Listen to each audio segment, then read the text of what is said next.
Today we'll demonstrate how to use Audi BCM2 adapter to read vehicles D-Flash and P-Flash and calculate IMO data. New version adapter supports all BCM2 series. Let's give it a try. First, connect the adapter to Audi BCM2 module. At this point you must choose the correct adapter. We have two BCM2 modules here, which correspond to adapter and adapter B respectively. Check that the adapter pins line up with the module. Make sure the F, L, M, D, G and D, and VRCG pins are in the right place.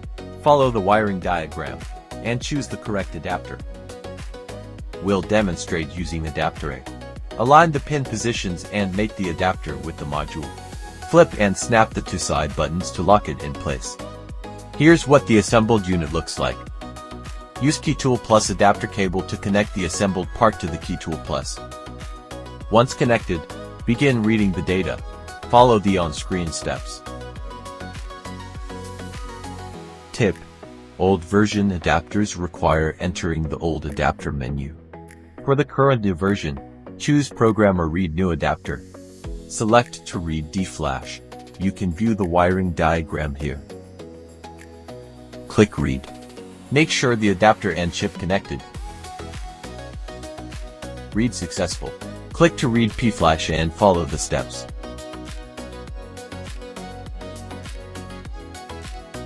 After a successful read, go back to the 5th Immobilizer system interface. Load the D-P-Flash files you just read to obtain IMO data. Data read successful. Click OK to start saving the data. After saving completes, you can generate dealer key or key learning.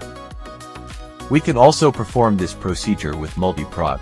You will need multi-prog adapter cable for this. Connect the assembled adapter to multi-prog. Attach it to a computer, and supply 12 volts power to the programmer. Execute the same read and save steps in order. D-Flash read successful. Click Save File. Continue to read P-Flash. After reading and saving successfully, you can use KeyTool Plus to load the saved D-P-Flash to obtain IMO data, which can then be used to generate keys or key learning.